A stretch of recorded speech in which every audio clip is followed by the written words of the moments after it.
बिस्मिल्लाहिर्रहमानिर्रहीम। हम अपने सेशन को स्टार्ट करते हैं जी।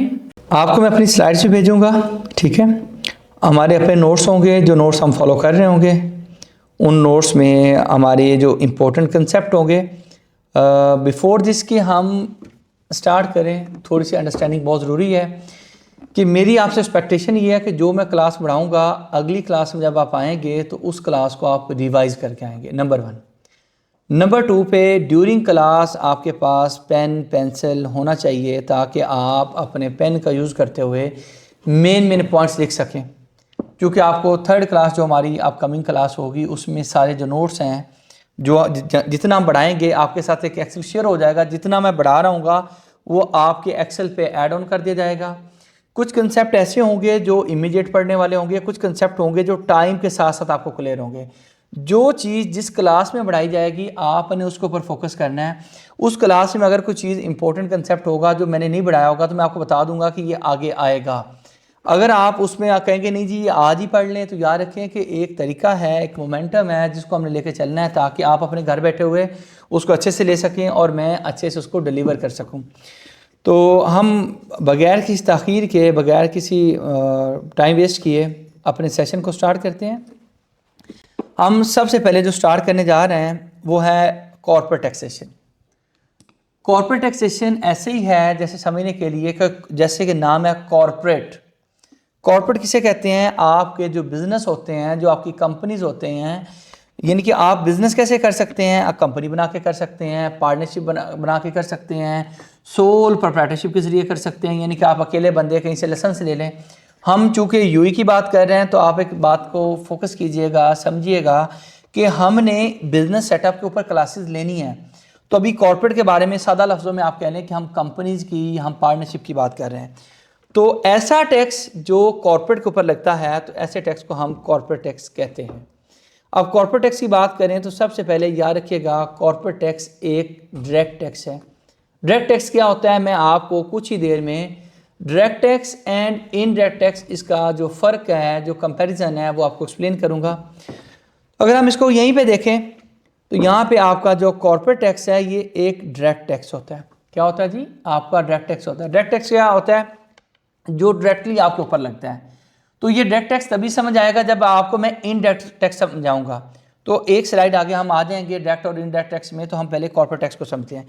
कॉर्पोरेट टैक्स एक डायरेक्ट टैक्स है जो इम्पोज किया जाता है इनकम के ऊपर। और कौन सी इनकम? जो किसी भी बिजनेस की इनकम होती है। जो किसकी इनकम होती है? किसी बिजनेस की इनकम होती है, उसके ऊपर इम्पोज किया जाता है। तो ऐसे टैक्स को हम कॉर्पोरेट टैक्स कहते हैं, ठीक है। अच्छा, इसको बिजनेस खुद पे करता है। क्या मतलब है? हमारी कंपनी ने प्रॉफिट कमाया, हमारी कंसल्टिंग कंपनी है, वहाँ पे उसके जो हम फीसें लोगों से कलेक्ट करते हैं, जो हम वहाँ पे फीस ले रहे होते हैं क्लाइंट को, कॉर्पोरेट रजिस्ट्रेशन की हो, कॉर्पोरेट फाइलिंग की हो, वैट रजिस्ट्रेशन की हो, वैट फाइलिंग की हो, कंपनी फॉर्मेशन की हो, तो वो हमारी इनकम है। और उस इनकम के ऊपर हमने खुद रिटर्न फाइल करना है और खुद से टैक्स जमा करवाना है। तो हमने अल्टीमेटली फाइलिंग तो सीखनी है। याद रखें कि हम ये खुद जमा करवा रहे होते हैं। अगर नहीं जमा करवाएंगे पेनल्टीज़ होंगी, हमारे बिजनेस को डी लिस्ट कर दिया जाएगा, हमें वहाँ से डिपोर्ट कर दिया जाएगा। उनके चूँकि लॉज आपको पता है बहुत स्ट्रिक्ट हैं, तो इसमें लोग 100% कंप्लाइंट होते हैं। कोई बंदा वहाँ पे 2 नंबरी का नहीं सोचता, लाइक पाकिस्तान, ठीक है। Applies only to business income. Business income के अलावा कौन सी इनकम होती हैं? बिजनेस इनकम के अलावा सर पर्सनल इनकम होती हैं। ये कौन सी होती हैं सर? याद रखें कि आहिस्ता आहिस्ता हम एक एक चीज़ को एक्सप्लोर करेंगे, लेकिन अगेन आप जज्बाती नहीं होंगे। Do not apply to like salary income and personal income. Salary income और पर्सनल इनकम पे इंशाल्लाह मैं आगे डिटेल्ड में डिस्कशन करने वाला हूँ कि सैलरी इनकम और बिजनेस इनकम में फ़र्क क्या है, ठीक है। आपकी पर्सनल इनकम में और बिजनेस इनकम में क्या फ़र्क है, तो इसके बारे में सबसे पहले हम एक एग्जांपल लेते हैं। एग्जांपल में मिस्टर ए अर्न्स AED, आपके जो दिरहम है कितने? 40,000 पर मंथ। तो ये चूँकि आपकी सैलरी इनकम है तो आपको पता होगा कि UAE के अंदर आपकी सैलरी इनकम के ऊपर टैक्स नहीं लगता, ना तो इनकम टैक्स लगता है क्योंकि वो आपकी इनकम है, वो आपकी इनकम है। लेकिन इसके ऊपर कॉर्पोरेट टैक्स का इतलाक नहीं होगा क्योंकि ये मेरी पर्सनल इनकम है, ये मेरी कंपनी की इनकम नहीं है, ये मेरे बिजनेस की इनकम नहीं है। तो इसके ऊपर आपका कॉर्पोरेट टैक्स का इतलाक नहीं होगा। इन द वाइस वर्सा, अगर वहाँ पे मैं कंपनी बना लूँ और कंपनी का नाम है ABC LLC, इसके ऊपर हमने जो प्रॉफिट अर्न किया, ठीक है, जो इनकम अर्न की, उसके ऊपर टैक्स होगा। इसी के बारे में अभी हमने पूरा हमारा जो कॉर्पोरेट टैक्स इसी पे घूमेगा, तो इसके ऊपर टैक्स होगा। कॉर्पोरेट टैक्स अप्लाइज, आपकी बिजनेस इनकम के ऊपर आपका कॉर्पोरेट टैक्स लगता है, पर्सनल इनकम पे नहीं लगता। पर्सनल इनकम की एक एग्जांपल है सैलरी इनकम, पर्सनल इनकम की एक एग्जांपल है सैलरी इनकम। उसके बाद हम सर समझते हैं कि डायरेक्ट टैक्स और इनडायरेक्ट टैक्स में फ़र्क क्या है। याद रखें, डायरेक्ट टैक्स में, इनडायरेक्ट टैक्स में, इवन कि यहाँ पे इनकम टैक्स पे आपको नज़र आ रहा होगा, तो इनकम टैक्स के बारे में भी हम इंशाल्लाह समझेंगे थोड़ा सा आगे चल के। डायरेक्ट टैक्स जो कि हमने यहाँ पे पढ़ा कि कॉर्पोरेट टैक्स एक डायरेक्ट टैक्स होता है। कॉर्पोरेट टैक्स क्या होता है जी?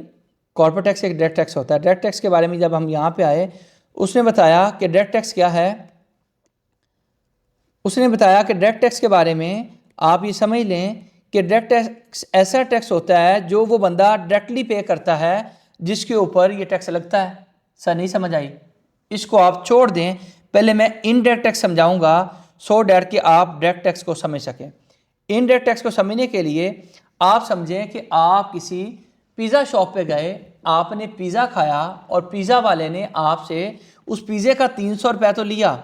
उस पिज़्ज़े के 300 रुपये के साथ आपसे 30 रुपये सेल टैक्स लेट से ले लिया। कितना टैक्स ले लिया? 30 रुपये आपसे वैट ले लिया, जिसको हम सेल टैक्स पाकिस्तान में कहते हैं। जब उसने वैट ले लिया तो आपसे टोटल अमाउंट कितनी ली गई? 330 रुपये। तो याद रखिए 30 रुपये लिया आपसे गया, यानी कि ये आप हैं, ये आप हैं, ये जो है वो दुकान वाला है, और ये जो है ये गवर्नमेंट का अदारा है। ये आप हैं, ये वो पिज़्ज़ा वाला बंदा है, ठीक है, और ये गवर्नमेंट का अदारा है FTA। इस बंदे ने, पिज़्ज़ा वाले ने आपसे लिया और FTA को जमा करवा दिया। इसका मतलब ये है, ये टैक्स लगा आप पे, आपके ऊपर, इसको लिया पिज़्ज़ा वाले ने, कलेक्ट किया और सरकार को जमा करवा दिया। लेकिन हालांकि आप देखेंगे कि जमा ये करवा रहा है, लेकिन ये डायरेक्ट जमा नहीं करवा रहा, ये आपसे लेके जमा करवा रहा है, तो इनडायरेक्टली वहां पे पहुंच रहा है। यानी कि डायरेक्टली इसके जमा करवाने वाले के ऊपर ये नहीं लगता, ये किसी और बंदे पे लगता है। वो बंदा आपसे लेता है और सरकार को जमा करवाता है। इसकी मिसाल ये है कि जो इससे भी हम पिज़्ज़ा वाले को छोड़ दें, आप ये समझे कि बंदा है जो चीज़ों को बनाता है, बना के वो दुकानदार को बेचता है। दुकानदार किसको बेचता है? आपको बेचता है। हम लंबी एग्जांपल नहीं लेंगे। फैक्ट्री है, फैक्ट्री चीज़ें बनाती है, वो एक शॉपकीपर को देती है, और शॉपकीपर किसको देता है? शॉपकीपर देता है एंड यूज़र को। तो जो फैक्ट्री वाला है वो टैक्स देगा किसको? FTA को। वो फिर किससे ले लेगा? शॉपकीपर से। शॉपकीपर किससे ले लेगा? एंड यूज़र से, यानी कि आपसे। वो टैक्स जो वो फैक्ट्री वाले से लिया गया, वो किसके पास आया? आपके शॉप वाले के पास आया। शॉप वाले ने आपसे ले लिया, यानी कि वो बेसिकली जमा करवाया फैक्ट्री वाले ने फैक्ट्री वाले से आपके दुकानदार पे, दुकानदार से आपके ऊपर, यानी कि एक प्रोसेस के जरिए टैक्स शिफ्ट होता गया। ऐसा टैक्स जो डायरेक्टली आपके ऊपर ना आए, शिफ्ट होकर आए, ऐसे टैक्स को हम कहते हैं इनडायरेक्ट टैक्स। जैसा कि इसकी वो एग्जांपल देता है, लॉ में लिखा हुआ है कि ऐसे टैक्स को हम कंजम्पशन टैक्स भी कहते हैं, यानी कि ये कंज्यूम करने वाला चीज़ों को ये टैक्स दे रहा होता है, यानी कि जो कंज्यूमर ऑफ द गुड्स है वो इस टैक्स को दे रहा होगा। ये कंज्यूमर देगा और ये कंजम्पशन के ऊपर लगेगा। अगर आप चीज़ ही ना लें तो आपके ऊपर नहीं लगेगा, जिसकी वजह से इसको हम कहते हैं कि बेसिकली ये कंजम्पशन टैक्स है, कंज्यूमर दे रहा होता है। कलेक्टेड बाय सेलर, जिस बंदे से आपने चीज़ बाय की, बेसिकली वो सेलर है, वो कलेक्ट कर रहा होता है। बर्डन कैन बी ट्रांसफर, कैसे? बेसिकली इस बर्डन की एग्जांपल मैं लूँगा, वही फैक्ट्री वाले ने वो टैक्स जो दे दिया, जब चीज़ें बनाई वो FTA को टैक्स दे दिया, वैट टैक्स। उसके बाद उसने वो टैक्स ले लिया शॉपकीपर से, उसने अपना बर्डन शॉपकीपर से शिफ्ट कर दिया। शॉपकीपर ने वो आपका टैक्स ले लिया आपसे, तो यानी कि वो टैक्स चलते चलते घूमते घूमते आपके ऊपर आ गया। तो ऐसा टैक्स जो घूम घमा के आता है, इसको हम क्या कहते हैं? वैट भी कहते हैं। कॉमनली इसको हम सेल टैक्स भी कह रहे होते हैं पाकिस्तान में। तो वैट वैल्यू एडेड टैक्स या फिर सेल टैक्स, ये आप समझ लें, ये दोनों की दोनों एग्जांपल किसकी हैं? आपकी इनडायरेक्ट टैक्स की हैं। मतलब ये इंटरचेंजेबली यूज़ हो रहे होते हैं, हम इसको बहुत कम्प्लेक्सिटी में जाएंगे। आपके यूई के अंदर आपका जो वर्ड इसके यूज़ होगा वो वैट टैक्स हो रहा होगा। अब इसके वाइस वर्सा अगर हम डायरेक्ट टैक्स को समझते हैं तो आपके इसको समझने के लिए, चूँकि यूएई के अंदर बिजनेस इनकम के ऊपर टैक्स है, कितनी पे है वो हम आगे देखेंगे। जब आप अपनी बिजनेस इनकम पे टैक्स दे देंगे, किसी से आप वो ले सकते हैं, तो द आंसर इज नो। तो जो आपका डायरेक्ट टैक्स होता है इसका बर्डन शिफ्ट नहीं हो सकता। तो इसको हम कहते हैं कि ये जो आपका टैक्स होता है ये इनकम के ऊपर टैक्स होता है। जो डायरेक्ट टैक्स होता है इसका इंपैक्ट आपकी इनकम के ऊपर होता है, ये आपकी इनकम पे लगता है। यानी कि जिस बंदे की इनकम उस पर डायरेक्ट लगेगा वो दे देगा और बस अल्लाह खैर सलाह खत्म हो गया। Paid by the person who earns, बिल्कुल सही है, अर्न करने वाले ने देना है। Burden can not be transferred, मैंने इनकम टैक्स दिया जिसको हम क्या कह रहे हैं, कॉर्पोरेट टैक्स कह रहे हैं, इसको कॉमन हम क्या कहते हैं, इनकम टैक्स कहते हैं। तो आपने जब इनकम टैक्स दे दिया होता है, आपकी सैलरी से अगर कभी टैक्स कट जाए, पाकिस्तान की एग्जांपल लें, क्या आप किससे वापस लेते हैं? नो, वो आपका सरकार के पास चला गया तो चला गया। आल दो हमारा ये सब्जेक्ट नहीं है कि हम इनकम टैक्स की बात करें, हम बात करें कॉर्पोरेट टैक्स की। समझाने के लिए मैंने इनकम टैक्स लिखा है। इसका मतलब ये है, दोबारा से थोड़ा सा वापस चल के, कॉर्पोरेट टैक्स एक डायरेक्ट टैक्स है जो इम्पोज किया आता है किस पे, इनकम के। और किस चीज़ की इनकम? बिजनेस की इनकम पे। कितनी इनकम पे देख लेते हैं, किस बंदे ने कैसे पे करना है उसको देखेंगे, कैसे रजिस्टर्ड करवाना है वो भी देखेंगे। तो इसका मतलब ये है कि आपका कॉर्पोरेट टैक्स क्या होता है, उसमें डायरेक्ट टैक्स क्या होता है, उसके बाद इनडायरेक्ट टैक्स क्या होता है, तो वो मुझे आप बता दीजिएगा। इसमें हमने एक एग्जाम्पल आपके लिए कोट की है, ये बहुत अच्छी एग्जाम्पल है समझाने के लिए। जब कोई कंपनी पैसे कमाती है, फ़र्ज़ करें कि हमने लोगों से किसी से 200 दिरहम लिए, किसी से 1200 दिरहम लिए, किसी से 12,000 दिरहम लिए, ये हम फ़ीसें कलेक्ट कर रहे हैं। जैसे जैसे हम फ़ीसें कलेक्ट कर रहे हैं लोगों से, तो इसके ऊपर हमारे खर्चे भी हो रहे हैं। हम कुछ एडवर्टाइज़ कर रहे हैं, कुछ हमारा स्टाफ है, कुछ ऑफिस का रेंट है। तो हम इन सारी इनकम को अगर इकट्ठा करेंगे तो इसमें से माइनस कर देंगे किसको? हमारे एक्सपेंसेस को। जब हम एक्सपेंसेस को माइनस कर देंगे तो जो आंसर आएगा उसके ऊपर हमारा जो प्रॉफिट होगा उसके ऊपर हम टैक्स देंगे। प्रॉफिट के ऊपर हम क्या देंगे? सीटी देंगे, कॉर्पोरेट टैक्स देंगे। कॉर्पोरेट टैक्स देने के लिए हमें कॉर्पोरेट रजिस्ट्रेशन करवानी पड़ेगी। वो कैसे करवानी है, वो इमारा के पोर्टल पे करवानी है, कैसे करवानी है देख लेंगे। लेकिन जब मैंने किसी को 200 दिरहम की इनवाइस बना के दी तो उन्होंने मुझे कहा भाई आप वैट में रजिस्टर्ड होंगे। ये वैट को भी हमने पूरा डिटेल में पढ़ना होगा, इंशाल्लाह पढ़ेंगे। मैंने कहा क्या मतलब है? उन्होंने कहा भाई 10 रुपये आपने लेना है उस बंदे से जिसको आप सर्विस दे रहे हैं। मैंने कहा ये तो कंज्यूमर के ऊपर लगता है। उसने कहा भाई जो आपसे सर्विस ले रहा है वो भी कंज्यूमर है। मैंने कहा एग्जांपल। उन्होंने कहा जो आपके स्टूडेंट आपसे क्लास लेते हैं। मैंने कहा जी लेते हैं। उन्होंने कहा आप सर्विस देते हो? मैंने कहा देता हूँ, बढ़ा रहा हूँ। उन्होंने कहा वो जो लोग हैं वो सर्विस आपसे ले रहे हैं तो आप उनके ऊपर भी वैट लगाओ। इसका मतलब ये है कि जब किसी सर्विस के ऊपर वैट लग जाता है वो चीज़ महंगी हो जाती है। आप कॉमनली सोचें कि आपके पास जो आप कोई चीज़ लेके आते हैं अगर वो 200 की हो और आपसे 10 रुपये आपसे टैक्स ले लिया जाए, तो यानी कि वैट टैक्स ले लिया जाए, तो आपके लिए 210 रुपये की होगी। अगर वैट 10 रुपये का होता ही ना हो ही ना, तो इसका मतलब ये है कि वो चीज़ आपके लिए कितने की है? 200 रुपये की है। कितने की है सर? 200 रुपये की है। तो इसका मतलब ये है कि वैट लगने से चीज़ें क्या हो जाती हैं? कॉस्टली हो जाती हैं। और इसको बर्दाश्त कौन करता है? जो एंड पे चीज़ को खा रहा होता है। वो गुड्स हों या सर्विसेज हों, हम बहुत डिटेल में नहीं जाते, लेकिन अभी ये समझने के लिए कि जो आपका शॉपकीपर है, वो पिज़्ज़े वाली एग्जांपल पे वापस चलते हैं। वो क्या करेगा?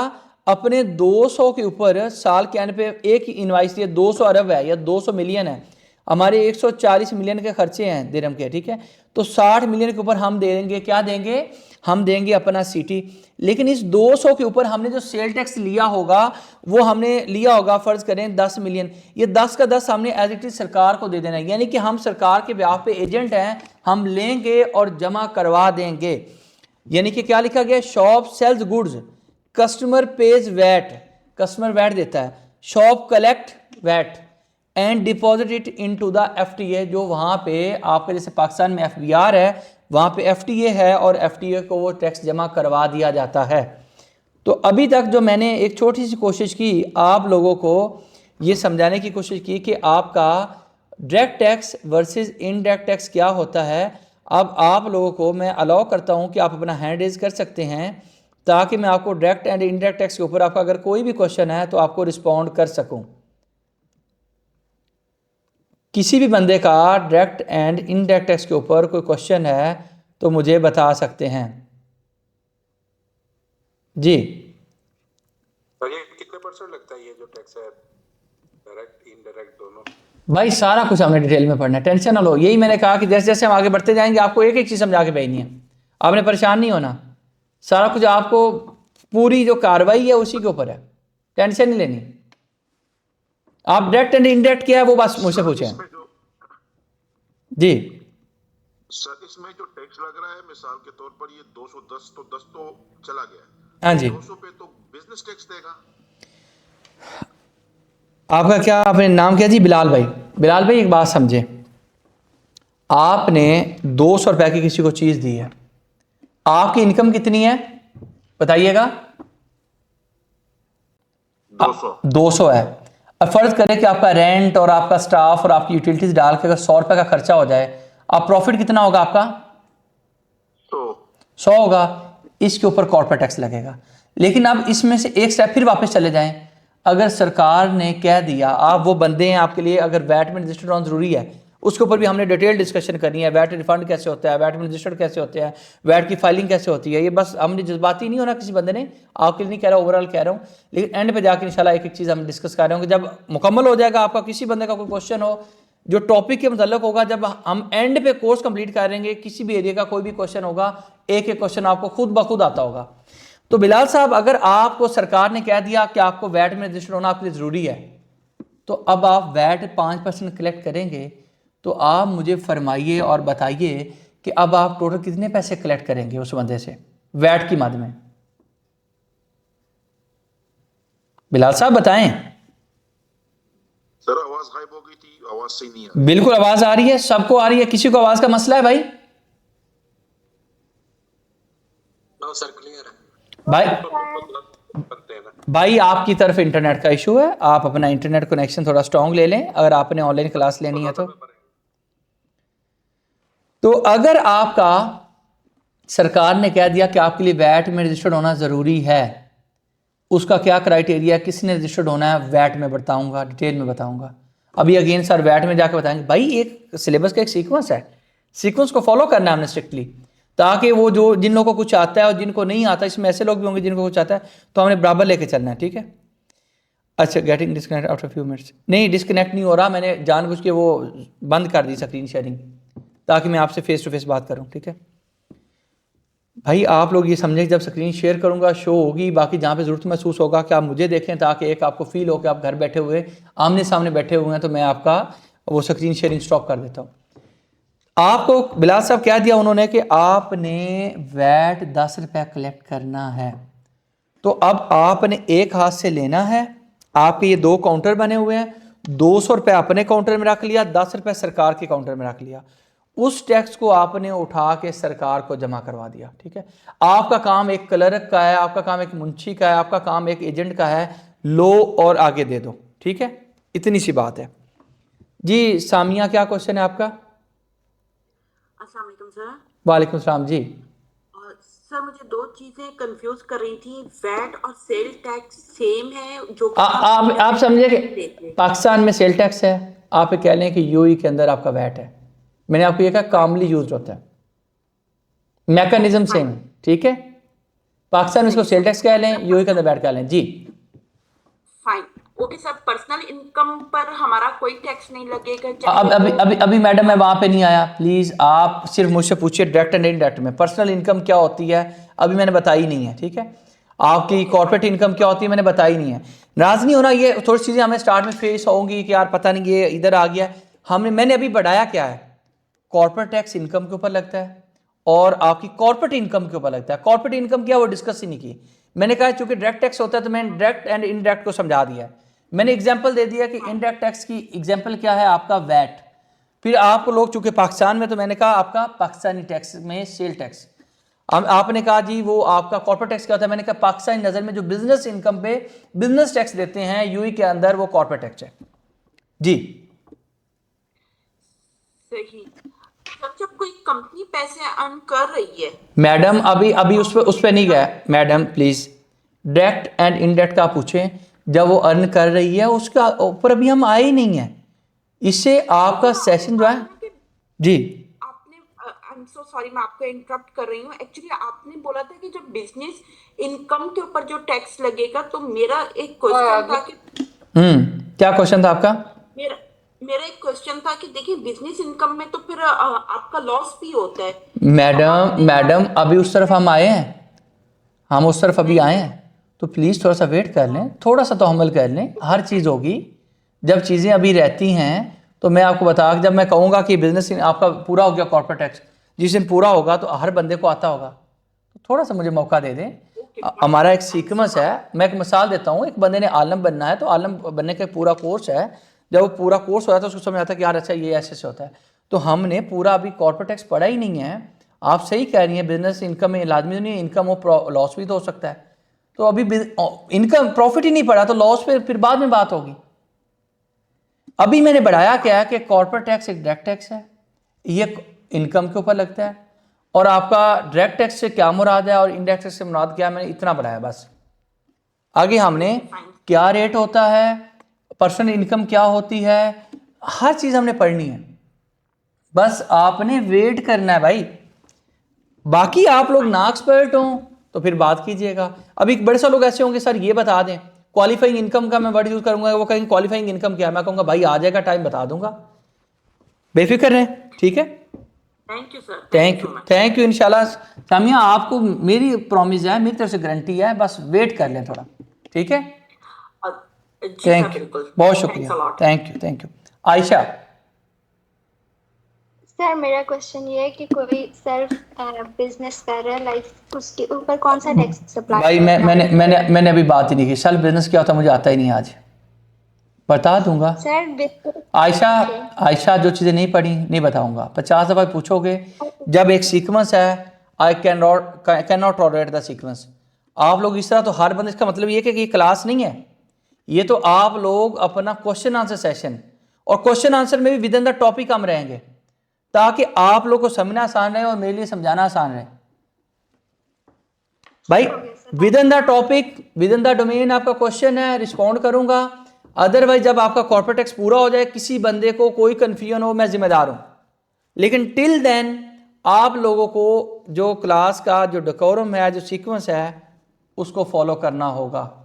आप ये इनकम होती है, ये नहीं होती, आपकी कन्फ्यूजन हैं, लेकिन हमने जो चीज़ें मैंने बताई हैं कि ये हो गया है, आप उसके अंदर सवाल पूछ लें। बाकी आगे चलेंगे, उसके ऊपर कोई सवाल नहीं है, क्योंकि आपको सारा समझ आ गया है। और आपको ये यकीन होना चाहिए, जिस तरह ये दो कंसेप्ट समझ आए हैं, आगे चल के एक एक कंसेप्ट आपको समझ आएगा।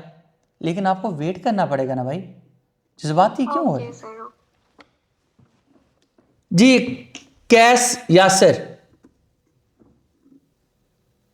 कैस यासर, अस्सलाम सर। वालेकुम सलाम जी। कैस भाई, सर मैंने काफी लेट ज्वाइन किया आज की मीटिंग में। मैं ये जानना था, आज तो ओरिएंटेशन सेशन है, तो ये कोर्स आप खुद करवाएंगे या कोई और इंस्टीट्यूट मेंटर होंगे सर? मेरे साथ एक और भी मेंटोर होंगे, व्हेन एंड एज रिक्वायर्ड, वो भी मेरे साथ होंगे, ठीक है।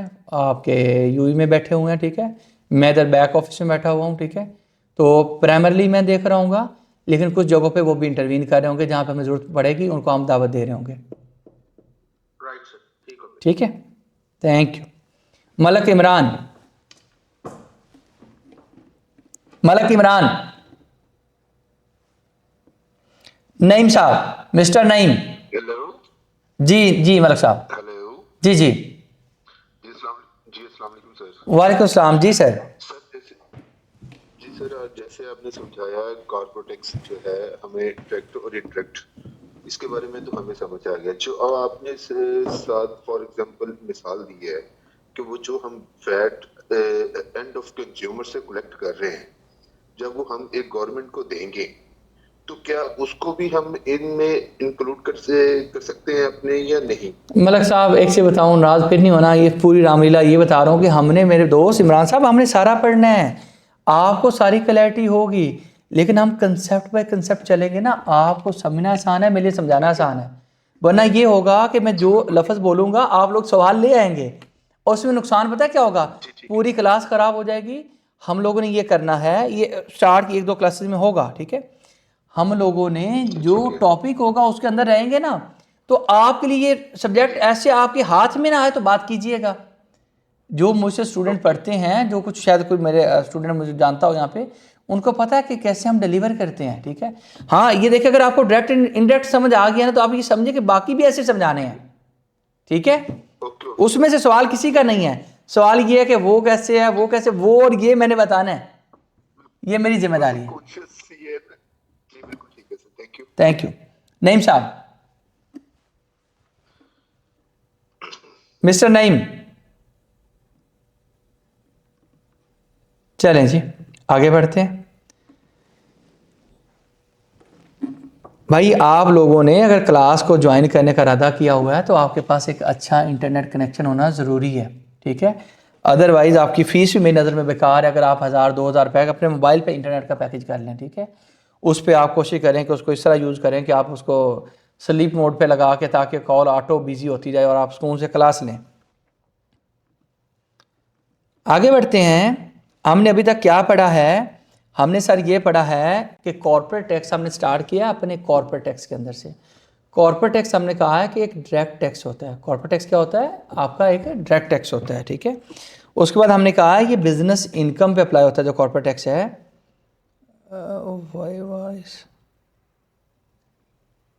मैं देख रहा हूँ कोई क्वेश्चन ऐसा ना आया हो जो मैंने अभी एक्सप्लेन ना किया। बिल्कुल अब ऐसे कहते हैं क्वेश्चन, मैंने बिल्कुल, हम इधर टॉपिक से तो निकलेंगे ही ना। अच्छा, फिर हमने ये पढ़ा है कि ये पर्सनल इनकम के ऊपर कॉर्पोरेट टैक्स नहीं लगता। फिर हमने पढ़ा है कि पर्सनल इनकम की एक एग्जांपल है सैलरी इनकम। फिर हमने ये पढ़ा है कि आपके नीचे एग्जांपल है कि अगर किसी कंपनी की इनकम होती है तो कॉर्पोरेट टैक्स लगता है। अब कितनी इनकम पे लगेगा वो नहीं पढ़ा। आपकी पर्सनल इनकम के ऊपर आपका कॉर्पोरेट टैक्स का जो कानून है वो नहीं लगता।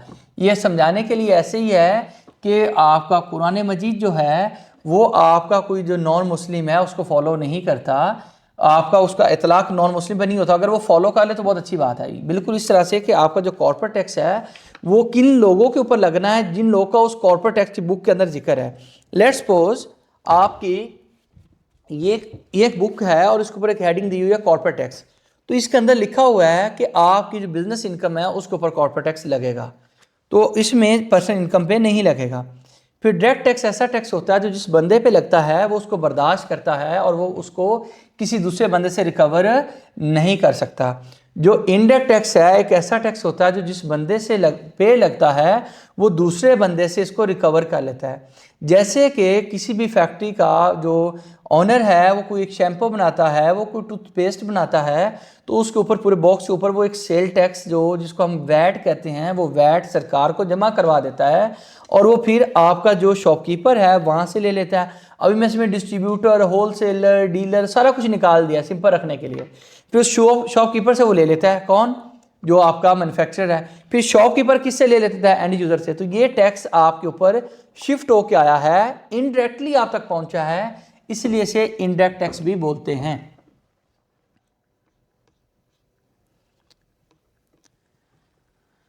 अच्छा, अब इसको एक एग्जांपल में हम डिस्कस करते हैं जो हमने पहले भी समझने की कोशिश की। लेट्स सपोज कहते हैं जो कॉर्पोरेट टैक्स होता है ये आपके प्रॉफिट को रिड्यूस करता है। कॉर्पोरेट टैक्स प्रॉफिट को रिड्यूस करता है। क्या मतलब है? 200 रुपये की आपकी सेल है, 140 रुपये के आपके एक्सपेंसेस हैं, तो प्रॉफिट कितना हो गया? 60 रुपये। इस 60 रुपये के ऊपर फर्ज करें कि आपका अगर आपका 5% टैक्स हो, कितना टैक्स हो? 5% टैक्स हो, तो तकरीबन ये 3 रुपये बन गया। लेट्स सपोज 3 रुपये बन गया, तो 3 रुपये कम हो गया। तो अब आपका जो प्रॉफिट आ गया, जो पहले 60 रुपये था, टैक्स लगने से आपका प्रॉफिट 57 हो गया। इसका मतलब ये है कि बिल्कुल कॉर्पोरेट टैक्स जो है वो हमारा जो प्रॉफिट होता है उसमें से माइनस होता है, इसलिए हमारा प्रॉफिट कम हो जाता है, जिसके लिए यूज़ किया गया है कि corporate tax reduces profit. Corporate tax reduces profit, ठीक हो गया। फिर आ गया VAT. VAT increases the invoice value. क्या मतलब है? अब पहले वैट नहीं लगा हुआ था, इस केस में वैट नहीं है, इस केस में वैट नहीं है। अब मैं एग्जांपल लेता हूं कि मेरे ऊपर लॉ ने कह दिया कि आप रजिस्टर्ड हों, मैंने कहा हो जाता, उन्होंने कहा 5% कलेक्ट करो, मैंने कहा कर लेता हूं। तो हुआ कुछ इस तरह से कि अब मैंने 200 की इनवाइस नहीं देनी, अगर 5% वैट हो तो मैं अब 210 रुपये लूँगा। अब 200 210 में से मेरी सेल 200 रुपये है और 10 रुपये FTA के हैं, फेडरल टैक्स अथॉरिटी के हैं, गवर्नमेंट के हैं, जो FTA है उसके हैं। तो ये अगर 10 रुपये गवर्नमेंट के हैं तो ये तो मेरी सेल ही नहीं है इसमें। लेकिन मेरे जो इनवाइस बनेगी जिसके अंदर मैं लिखूंगा 200 रुपये, जैसे आप किसी शॉप पे जाते हैं, अगर वो लोग सेल टैक्स में रजिस्टर्ड हों तो लिखते हैं कि इतने की चीज़ इतना सेल टैक्स, और आपका जो इनवाइस होता है उसमें दोनों चीज़ें आ रही होती हैं, कॉस्ट भी और सेल टैक्स भी। तो इस तरह से आपका जब वैट लग जाएगा तो 200 + 10 यानी कि 210 की इनवाइस बनेगी। इसका मतलब ये हुआ कि जो वैट है ये इंक्रीज़ कर देता है किसको, इनवाइस वैल्यू को। लेकिन इसकी वजह से जो शॉपकीपर है, जो सेलर है, जो आपको चीज़ बेच रहा है, उसके ऊपर कोई फ़र्क नहीं आता, वो लेता है और जमा करवा देता है। लेकिन आगे चल के मैं बताऊंगा नहीं, वो अपना जो इनपुट पहले दिया होता है टैक्स कहीं से, जब चीज़ वो खरीद के लाया था, तो वो लंबी चौड़ी वो भी डिस्कशन है, वो अभी बताऊंगा तो फिर चीज़ें और तरफ निकल जाएंगी। तो हम सिंपल रखेंगे चीज़ों को। अभी के लिए आप समझिए कि आपने टैक्स लिया और आपने जमा करवा दिया। क्या किया, टैक्स लिया और आपने जमा करवा दिया था शॉपकीपर। तो आपको कोई प्रॉफिट और लॉस नहीं है, उल्टा आपको FBR ने और FTA ने अपना क्या बना दिया, एजेंट बना दिया। जब उन्होंने आपको अपना एजेंट बना दिया FTA ने, तो आपका काम सिर्फ कलेक्शन एंड डिपॉजिट है, जिसकी वजह से हमने ऊपर लिखा था कि आपने क्या करना है, शॉपकीपर पहले कलेक्ट करेगा और देन क्या करेगा, डिपॉजिट करेगा, नथिंग मोर। आपको रिस्पॉन्ड करूंगा, बस 1 मिनट पहले इसको कंप्लीट करने दें, कॉर्पोरेट टैक्स और वैट को। VAT does not belong to the business, बिल्कुल वो मेरा तो था ही नहीं, वो तो गवर्नमेंट का था, लिया जमा करवा दिया। एग्जाम्पल लेते हैं, एग्जाम्पल से इस चीज़ को डिस्कस करते हैं, एग्जाम्पल से इस चीज़ को डिस्कस करते हैं। सेल प्राइस, किसी चीज़ को आप बेच रहे हैं 1 लाख का, 1 लाख दिरहम का जब आप किसी चीज़ को बेच रहे हैं तो इसके ऊपर 5% सरकार ने कहा कि आपने वैट कलेक्ट करना है। चूंकि मैं वैट में रजिस्टर्ड हूँ, मुझे कलेक्ट करना पड़ेगा, नहीं करूँगा पेनल्टी लग जाएगी, ये मुझसे रिकवर होगा, मेरा गिरेबान पकड़ा जाएगा। वो कहेंगे आप अपने लाख में से दे दें, तो मैं इसके बजाय कि लाख में से देना पड़े, मैं इसको कलेक्ट करूँगा। तो मैं इनवाइस कितने की बनाऊँगा, 1,05,000 की, लाख मेरा, 5,000 FTA का। तो इसका मतलब ये है कि इज़ नॉट इनकम, ये जो 5,000 रुपये है ये मेरी इनकम नहीं है, it's payable to the government. जबकि जब मैं साल का एंड होगा, बल्कि इसको एंड को भी नहीं, इसी एक इनवाइस के ऊपर प्रॉफिट निकालते हैं। अगर ये चीज़ मैंने 100 की 105 की दी है, इसमें से 5 तो निकल गया सरकार का, बाकी कितना बच गया, 100। इस 100 में से मेरे खर्चे हैं वो निकाल दिए, वो कितने के हैं, वो 60 के हैं। बाकी कितना बच गया निकालने के बाद, वो बच गया 40। ये 40 है, इसके ऊपर CT देना पड़ेगा, ये मेरे ऊपर आएगा, जिसकी वजह से लिखा हुआ था कि आपका जो प्रॉफिट है उसको CT खा जाता है, उसको कम कर देता है। तो यहाँ पे रहते हुए मैं आप लोगों से ये जो रेलिवेंट कंसेप्ट है, यानी कि कॉर्पोरेट टैक्स और वैट में फ़र्क क्या है, इसको पूछना चाहूँगा। आप अपना हैंड रेज कर लीजिए, जिस बंदे का क्वेश्चन है और प्रॉब्लम है, इस कंसेप्ट को मैं एड्रेस करने के लिए रेडी हूँ जी। समथिंग जो भी आपका भाई मोबाइल वाले हैं, आपका नाम नहीं आ रहा, बताइएगा। हेलो, अस्सलाम वालेकुम सर। वालेकुम सलाम जी सर। सर मुझे पूछना था कि कॉर्पोरेट टैक्स जो है प्रॉफिट को क्यों कम कर देता है। बेसिकली तो ये होता है ना, कॉर्पोरेट टैक्स में 3 मिलियन से ज़्यादा होती है तो वो हम उसमें प्रॉफिट शो करते हैं, और जो 3 मिलियन से कम होती है तो उसमें तो प्रॉफिट ऑलरेडी नहीं होता, तो ये प्रॉफिट को क्यों कम कर देता है। पहली बात तो ये, आपका नाम क्या है? सैयद फैज़ अहमद। सैयद साहब, शाह साहब, आप फैज़ साहब मुझे बताएं, अगर आपके ऊपर टैक्स लगता है, हम नहीं लगता उसकी बात नहीं कर रहा है, आपकी जो इनकम है उसके ऊपर टैक्स एप्लीकेबल है। हम कंप्लेक्स नहीं करते, अभी हमने चूँकि रेट भी नहीं पढ़ा, हम कहते हैं आपकी इनकम है 100 रुपये। कितनी इनकम है? 100 रुपये। आपके खर्चे हैं 80 रुपये के, प्रॉफिट कितना हुआ? जवाब तो दोबारा बोलिएगा भाई, थोड़ा अटेंशन देना हमें, इस तरह नहीं। आपके 100 रुपये की इनकम है, 80 रुपये के खर्चे हैं, एक्सपेंसेस हैं, प्रॉफिट कितना हुआ? अब आपका भाई कितना हुआ? 180। भाई प्रॉफिट कितना हुआ? 20 हुआ। तो मुझे आप बताओ कि 20 अगर प्रॉफिट हुआ तो अगर टैक्स ना हो तो आपकी जेब में कितने पैसे आएंगे? 20 जो प्रॉफिट है वही आएगा ना, बाकी तो खर्चे हो गए। अगर आपसे सरकार कह दे कि 5 रुपये आपके ऊपर टैक्स बनता है कैसे बनता है अमाउंट शमाउंट कैसे निकले उसको छोड़ दो। अगर कह दे 5 रुपए हमें टैक्स भी दो, अब आपकी पॉकेट में कितने आएंगे भाई? बोलोगे जवाब दोगे फैज साहब, ऐसे तो मैं नहीं भी जवाब एक्सप्लेन कर सकता। बताएं आप कितने जेब में आएंगे? चलें जी, मैं बस आप ना बताओ, आप बहुत लंबी वर्किंग मैंने दे दी है। आप लोग को, बाकी लोगों को समझ आ गया? बाकी लोगों को क्लियर है? टाइप करके बता दें। बाकी सब लोगों को क्लियर है? Yes sir. शाबाश भाई। अफनान नहीं, पहले मैं मिस्टर MK को जवाब दूंगा, फिर अफनान भाई आपको जवाब दूंगा, चूंकि उन्होंने पहले हैंड रेज किया हुआ है। जी मिस्टर MK, मिस्टर MK। अस्सलाम वालेकुम सर। वालेकुम सलाम जी भाई। सर ये कंसेप्ट तो क्लियर हो गया। मैंने ये पूछना था कि इसकी बेयर एक्ट्स होती है जो वो यूएई की, अगर वो काइंडली शेयर कर दें। बेयर एक्ट नहीं है, उसके मिनिस्ट्री डिसीजन है, फेडरल डिसीजन है, ठीक है, कॉन्स्टिट्यूशन है। अभी छोड़ दो उसको, जो चीज़ें रेलिवेंट होगी मैं आपको सारा कुछ प्रोवाइड करूंगा, ये मेरा काम है। आप जस्ट इसको देखें, रजिस्टर्ड कहाँ पे करना है, किस रेट पे करना है, कैसे फाइलिंग करनी है। आप थोड़ा सा जज्बाती हो जाते हैं, बस थोड़ा जल्दी में है। आप चाहते हैं कि एक ही दिन में सारा कुछ सीख के चले जाएं, तो मैं चाहता हूँ जब आप किसी के पास जाएं तो आपने मुझे रिप्रेजेंट करना है कि भाई फ़लाँ बंदे से पढ़ा है, और एट द एंड आपको आता जाता कुछ ना हो तो मैं अपना नाक नहीं कटवा सकता। आपको मैंने डिटेल में समझाना है ताकि किसी के सामने बात करो, कहीं पर किसी फर्म में अप्लाई करो, किसी जॉब के लिए अप्लाई करो तो आपको कुछ आता भी हो। अफरान अहमद, मिस्टर अफरान। जी अस्सलाम वालेकुम सर। वालेकुम सलाम जी अफरान साहब। सर अच्छा मैं क्वेश्चन की तरफ आऊंगा सीधा। जी अच्छा आपने एक एग्जांपल दिया कॉर्पोरेट टैक्स की कि आपने कहा कि रिड्यूस प्रॉफिट करता है। इसमें आपने एक एग्जांपल दी थी कि जिसमें से 200 अगर हमने कमाए हैं, ये 140 हमारे एक्सपेंसेस हो गए और 60 हमारे पास जाकर रिमेनिंग बचा, उसमें से -3 करेंगे तो वो 57 बचेगा। वो जो 3 आपने माइनस किया वो किस परसेंटेज से किया आपने? भाई अभी मैंने कहा कि परसेंटेज की बात नहीं है। आप मान लो कि 3 रुपये टैक्स है, मैंने अभी उसके ऊपर जस्ट अस्यूम एग्जांपल। हाँ अज्यूम्ड, शाबाश, इट्स अज्यूम्ड। क्योंकि अभी हमने रेट नहीं पढ़ा, हमने कुछ भी नहीं पढ़ा, तो इसलिए मैंने अज्यूम किया कि 3 रुपये का टैक्स है। ओके सर, ओके शाबाश।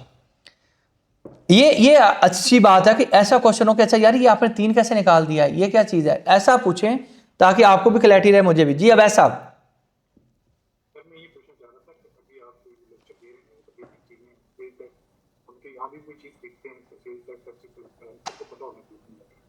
मैं सिर्फ चाह रहा हूँ पहले पूरा लेक्चर दे दें अपना, उसके बाद जो हमारे क्वेश्चन आएंगे तो वो फिर हम अच्छे तरीके से क्वेश्चन करेंगे। बेसिक से जो क्वेश्चन कर प्लान जाएगा।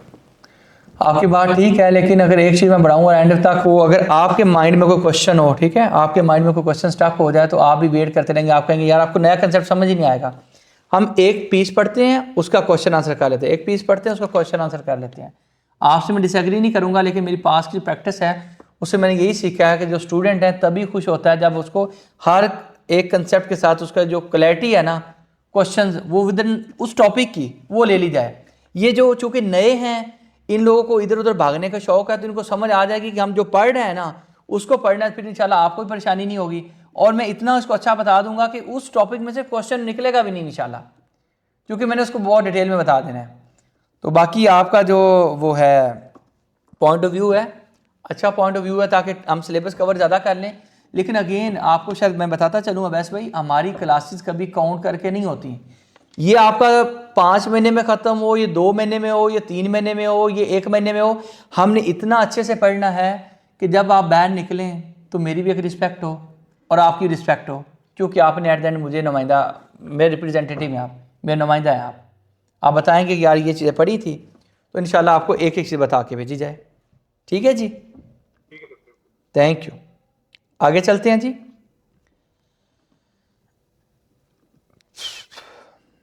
ये मैंने खुद से छोटी छोटी एग्जांपल्स बनाई हैं ताकि आपको समझ आ सके। अदरवाइज तो इसके ऊपर मैंने एक पीपीटी बनाई थी, मेरे पास डाउनलोड पड़ी है, वो बस ऐसे यूँ घुमा देता, यूँ घुमा देता, यूँ घुमा देता, और आप भी कहते पता नहीं ये क्या कर रहा है। ठीक है, हालांकि उस पर आप इंजॉय ज़्यादा करते लेकिन लर्न कम करते। अब हम बात करते हैं कि इस टैक्स का रेट क्या है। जो आपका कॉर्पोरेट टैक्स है इसका रेट क्या है। इसके रेट की अगर हम बात करें तो कहते हैं अगर आपने 375,000 AED इतना कमाया तो आपके ऊपर टैक्स कितना लगेगा, 0। लेकिन किस चीज़ पे, टैक्सेबल इनकम पे। तो टैक्सेबल इनकम का भी हमने कंसेप्ट नहीं समझा, समझ लेंगे, वेट कर लें, ठीक है। बस सादा लफ्ज़ों में 375 तक आपका टैक्स जो है आपका कितना है, 0। 375 इनकम की बात हो रही है, प्रॉफिट की बात हो रही है, बस वेट, अभी हम बात कर रहे हैं प्रॉफिट्स की, ठीक है, हम बात कर रहे हैं इनकम की। एक एक चीज़ हम देखेंगे। ये नीचे आ रहा है आपके साथ, मैं क्लियर करता हूँ। लेकिन अगर 375 से ऊपर चले गए तो आपका रेट होगा 9%। 9% किस चीज़ पे, वो देख लेते हैं, क्या पूरे पे, क्या 375 से ऊपर, स्टेप बाय स्टेप देखते हैं, स्टेप बाय स्टेप हम लोग देखते हैं। आपका 2000 दिरहम आपकी टैक्सेबल, सॉरी मैं स्क्रीन लगा लूँ, चार्जर भूल गया था मैं।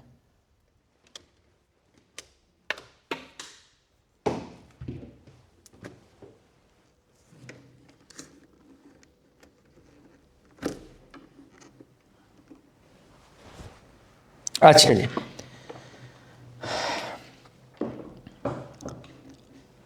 आपका 2 लाख दिरहम जो है वो आपका प्रॉफिट है। क्या है, प्रॉफिट है। तो आपके ऊपर जो थ्रेश होल्ड है इसको हम कहते हैं कि ये बिलो थ्रेश होल्ड इनकम है। क्या मतलब है, ये टैक्सेबल इनकम है लेकिन इसके ऊपर टैक्स नहीं लगेगा, ये आपका 0 टैक्स लगेगा। कितना टैक्स लगेगा, 0%, 0 रुपया टैक्स देना पड़ेगा। अगर आपकी इनकम 375 पूरी हो गई तो याद रखें इसके ऊपर आपका थ्रेशोल्ड तक तो हम पहुंच गए, लेकिन इसके ऊपर भी टैक्स कितना है, 0। इसके ऊपर टैक्स कितना है, 0। अगर आपकी जो इनकम है वो 4 लाख हो गई तो आपका 375 तक तो टैक्स है ही नहीं, लेकिन 4 लाख में से फिर कितना फ़र्क है, वो फ़र्क है आपका 25,000 का। उस 25,000 के ऊपर कितना रेट हमें टैक्स का लगेगा, सर हमारे ऊपर रेट लगेगा 9%। तो 25,000 का अब 9% निकाल लें तो कितना बन गया आपका 2250। कितना बन गया, 2250। तो फिर टैक्स किस चीज़ पर अप्लाई होगा, on the excess, not on the total income. अभी हमने इनकम और प्रॉफिट में फ़र्क को भी समझना है, क्योंकि मेरी नज़र में जिनको कुछ आता है, अकाउंटिंग का बैकग्राउंड है वो भी, और जिनका बैकग्राउंड नहीं है वो भी, दोनों बराबर हैं मेरे लिए, वो दोनों बराबर हैं। तो अभी आप समझ लें कि टोटल इनकम, जो टोटल से मुराद ये है कि 4 लाख नहीं, इन दोनों का डिफरेंस, कितना डिफरेंस, 25। इसके ऊपर कितना, 9%। इससे अगर नीचे है तो इसके ऊपर टैक्स लगेगा ही नहीं। इसके ऊपर कितना, 0%। इसके ऊपर कितना लगेगा, 0% लगेगा। अच्छा, यहीं पे रहते हुए थोड़ा सा हमें आइडिया हो गया अभी के लिए, बस इतना कि आपका 3,75,000 पे 0% टैक्स है। 375 से ऊपर जितनी इनकम है, कॉर्पोरेट इनकम, अभी इनकम का भी अभी हमने कंसेप्ट नहीं लिया, taxable income, corporate income, profit, ये सारा कुछ रहता है। अभी आप अज्यूम ये कर लीजिए अभी के लिए ये इनकम की बात हो रही है, टैक्सेबल इनकम की, क्योंकि टैक्सेबल इनकम का भी हमने फार्मूला समझना है। टैक्सेबल इनकम 75 लाख तक है, 375 तक है तो कोई टैक्स नहीं, 375 से ऊपर है तो ऊपर वाली इनकम पे कितने %, 9%, ठीक है, यानी कि इंक्रीमेंटल इफेक्ट होता है। तो यहाँ तक रहते हुए अगर आपका कोई क्वेश्चन है कि ये जो रेट है इसके ऊपर, तो आप अपना हैंड रेज कर सकते हैं, मैं आपको रिस्पॉन्ड कर सकता हूँ जी।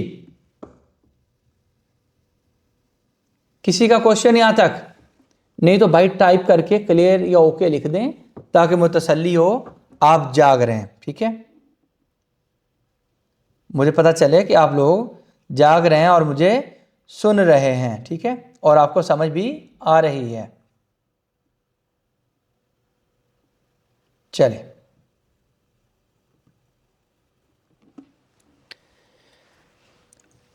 अब आप लोगों में से ही कई पूछेंगे कि सर ये जो इंडिविजुअल होते हैं, इंडिविजुअल, मैंने कहा इंडिविजुअल कौन है, उन्होंने कहा सर इंडिविजुअल बात हो रही है आपकी और मेरी।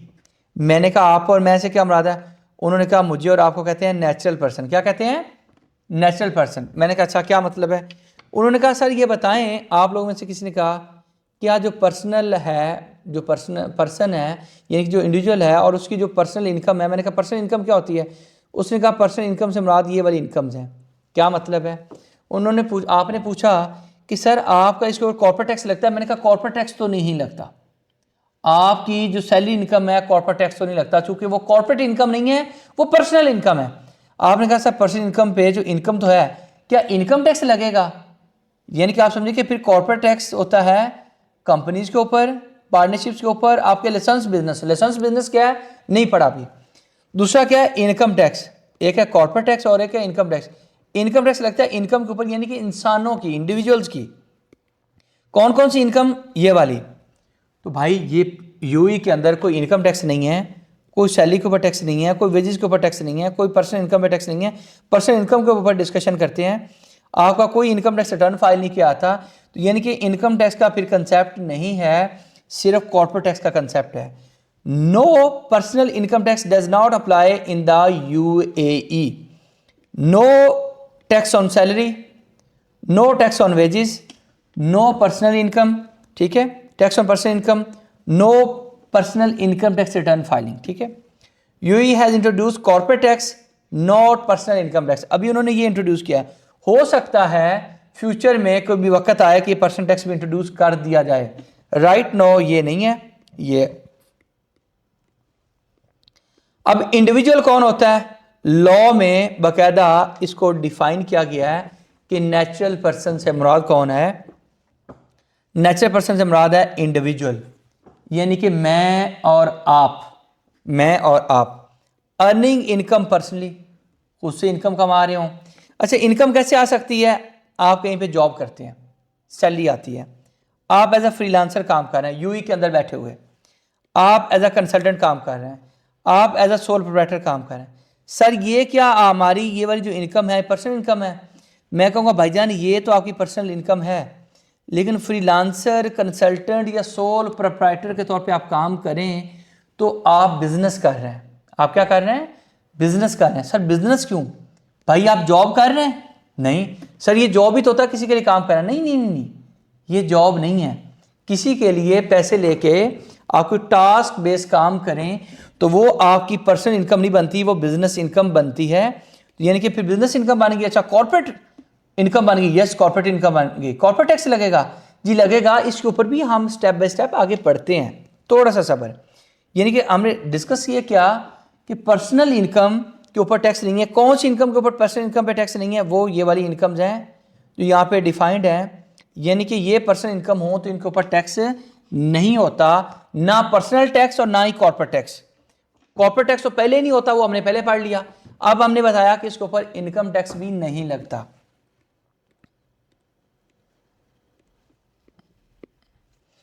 लेकिन हमारी और कौन कौन सी इनकम आ सकती हैं? हमारी कौन कौन सी और इनकम आ सकती हैं? सर हमारी कौन कौन सी इनकम आ सकती हैं? किसी भी पर्सन की सैलरी इनकम के अलावा फ्रीलांसिंग की इनकम आ सकती है, कंसल्टेंसी इनकम आ सकती है।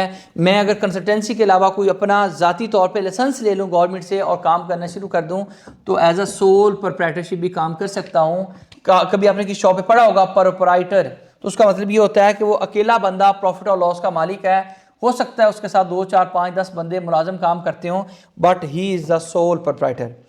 अब हम ये डिस्कस करते हैं कि आपकी सैलरी इनकम में क्या क्या कवर है। आल उसको बताने की ज़रूरत नहीं है, डिस्कस करने की ज़रूरत नहीं है, लेकिन फिर भी सैलरी हो, अलाउंसेस हो, बोनस हो, कमीशन हो, ओवर टाइम हो, तो ये सारी की सारी आपकी सैलरी इनकम का हिस्सा होती हैं। ठीक है।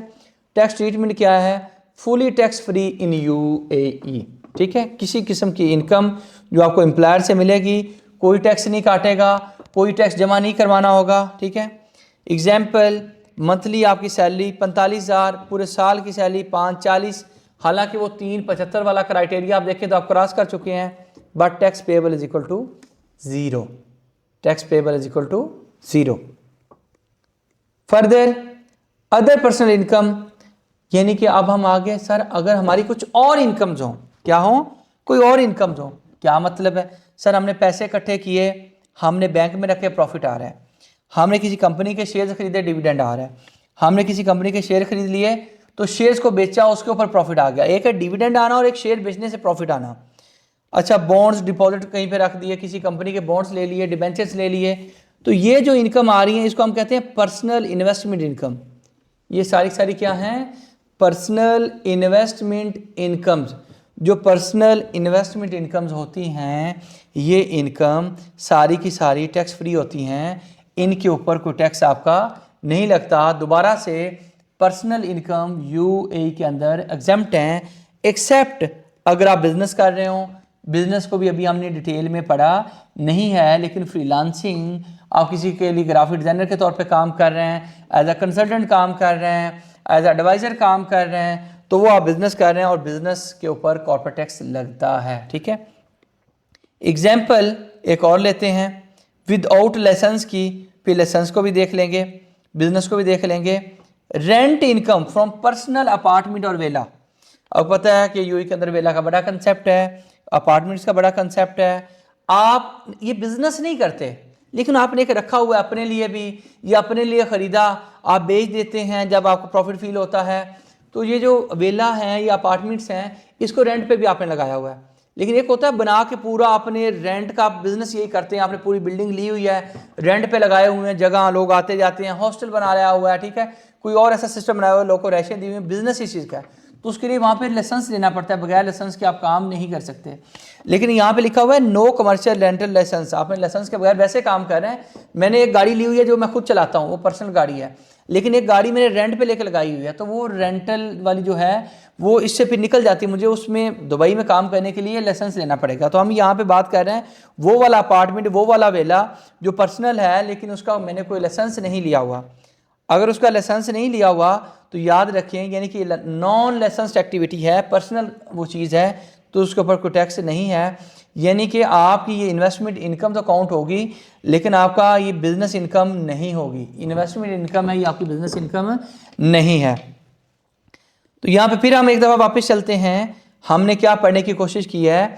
हमने कहा कि कॉर्पोरेट टैक्स एक आपका डायरेक्ट टैक्स है जो आपकी इनकम के ऊपर लगता है, और कौन सी इनकम, जो बिजनेस इनकम के ऊपर लगता है, और बिजनेस इनकम को अभी तक हमने पढ़ा नहीं है। और ये जो उसके बाद हमने पढ़ा, चूँकि ये डायरेक्ट टैक्स है, तो direct tax and indirect tax में फ़र्क क्या होता है इसको हमने पढ़ा। फिर हमने ये पढ़ा कि कॉर्पोरेट टैक्स और वैट, यानी कि डायरेक्ट टैक्स और इनडायरेक्ट टैक्स में एक आपका कॉर्पोरेट टैक्स है और एक वैट है, दोनों में डिफरेंस क्या होता है। फिर हमने कहा कि आपका कॉर्पोरेट टैक्स का रेट 3.75 तक ज़ीरो है, और 3.75 से ऊपर आपका 9% है, और जितनी अमाउंट 3.75 से एक्सीड करेगी तो इसके ऊपर हमने कहा कि ये हमारा जो रेट है ये टैक्सेबल इनकम पे लगता है। टैक्सेबल इनकम क्या है अभी हमने नहीं पढ़ा, जो चीज़ पढ़ी होगी बस उसी के ऊपर आप फोकस करेंगे। फिर पर्सनल इनकम के ऊपर आपका इनकम टैक्स लगता है, जो कि यूएई में नहीं है, इनकम टैक्स का कोई कानून ही नहीं है। कौन कौन सी इनकम टैक्स फ्री हैं वो आपके सामने ओपन हुई हैं। फिर नेचुरल पर्सन कौन होता है? नेचुरल पर्सन ऐसा होता है जो इंसान होता है, और इंसान की इनकम कहाँ से आ सकती है? फ्रीलांसिंग से आ सकती है, इन्वेस्टमेंट इनकम आ सकती है, सो इन्वेस्टमेंट के अलावा सोल प्रोप्राइटरशिप से आ सकती है, एज अ कंसल्टेंट एडवाइजर आ सकती है। जब आप जॉब पे काम करते हैं तो कोई इनकम टैक्स नहीं है, जब आप फ्रीलांसिंग वगैरह करेंगे तो कॉर्पोरेट टैक्स अप्लाई होगा, उसकी भी अभी एग्जाम्पल हमने समझी पड़ी नहीं है। फिर सैलरी में क्या क्या कवर है वो हमने डिस्कस करने की थोड़ी सी नाकाम कोशिश की है, और हमने कहा कि सैलरी फुली टैक्स फ्री है। फिर हमने कहा जो आपकी पर्सनल इन्वेस्टमेंट इनकम होती हैं वो कौन कौन सी होती हैं, उसकी एग्जांपल हमने पढ़ी, और उसके ऊपर हमने कहा कोई भी आपका टैक्स नहीं है। पर्सनल इन्वेस्टमेंट इनकम के अलावा ये होती हैं, मतलब आपकी जो इन्वेस्टमेंट की हुई है पैसे आ रहे हैं। एक दूसरी है पैसिव इनकम, ठीक है, उसमें पैसिव इनकम में हमारी नॉर्मल रेंटल इनकम है, एक यूके से इन्होंने कंसेप्ट बोरो किया हुआ है यूई वालों ने। तो इसके ऊपर अगर आपकी नॉन कमर्शियल एक्टिविटी हो, कमर्शियल होगा अगेन ये बिजनेस इनकम में कॉर्पोरेट टैक्स में चला जाएगा। चूँकि लाइसेंस नहीं है तो ये इसके ऊपर भी आपका टैक्स नहीं लगेगा। कौन सा टैक्स? कॉर्पोरेट टैक्स नहीं लगेगा, और ना ही आपका इनकम टैक्स लगेगा, चूँकि इनकम टैक्स का कंसेप्ट ही नहीं है।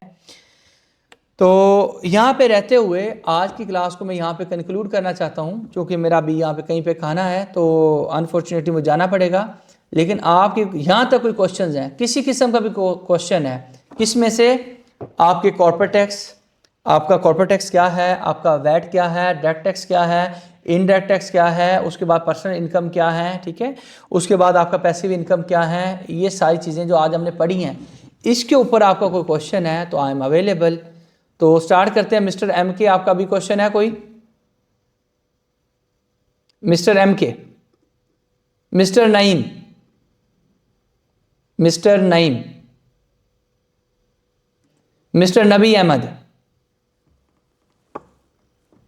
मिस्टर नबी अहमद। भाई अनम्यूट करना होता है, अनम्यूट करके बोलना होता है, चूंकि मुझे कोई आवाज़ नहीं आ रही। मिस्टर कैस यासर, मिस्टर कैस यासर। इंशाल्लाह ये जो लेक्चर है ये आपकी आज ही अपलोड हो जाएगा इंशाल्लाह, अल्लाह ने चाहा तो आज ही अपलोड हो जाएगा। अच्छा अनम्यूट लॉक्ड है, ओके ओके ओके ठीक है। वो लॉक इसलिए किया बार बार बिला वजह अनम्यूट कर लेते हैं। ठीक है जी, नईम से स्टार्ट करते हैं जो कि हो सकता है जी। मिस्टर नईम, नईम भाई माजरत मुझे वो लॉक भूल गया। नईम भाई जी सर। जी सर। सर लास्ट टाइम भी ये मेरा अनम्यूट ही रहा था।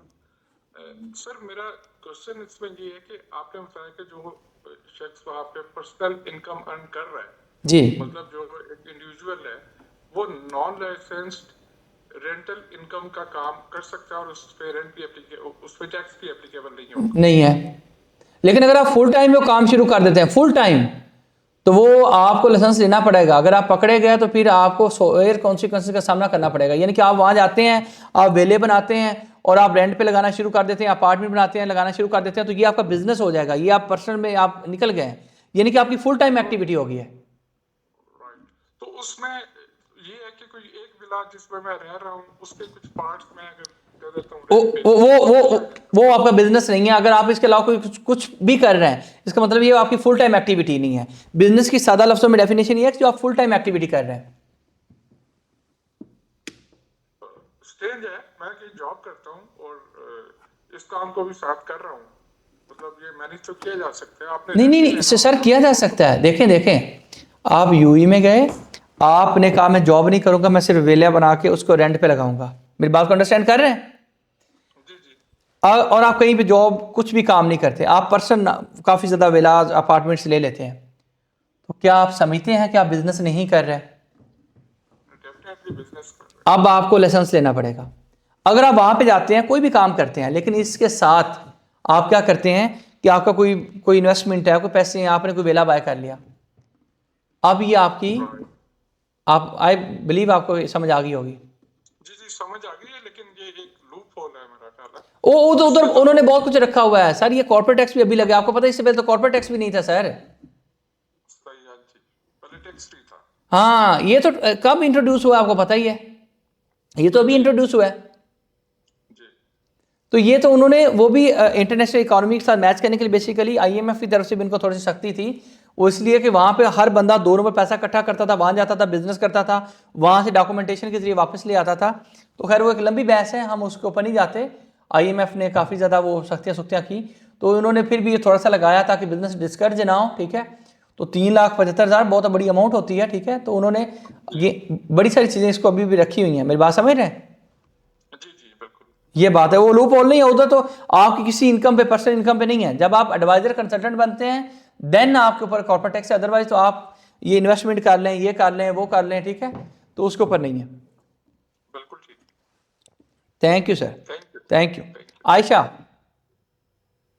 सर मेरा क्वेश्चन ये है कि कंपनी हमारी यूएई में है, बट हम एज अ फ्रीलांसर पाकिस्तान से काम कर रहे हैं, तो हमारे पे कॉर्पोरेट टैक्स भी अप्लाई होगा और जब वो इनकम पाकिस्तान में आएगी तो उस पर हमारा इनकम टैक्स भी अप्लाई। मैडम 2 एप्लीकेशन हो जाएंगी। वहाँ पे बैठे हुए पहले तो उस कंपनी ने क्या कमाया है, देखो उस कंपनी ने अगर कुछ कमाया है, बात को समझना, आपकी उस कंपनी के ऊपर अगर वो 375 वाला क्राइटेरिया पूरा कर जाती है तो आपने 4 लाख रुपया कमाया तो 25,000 पे आपका टैक्स लग जाएगा 9%।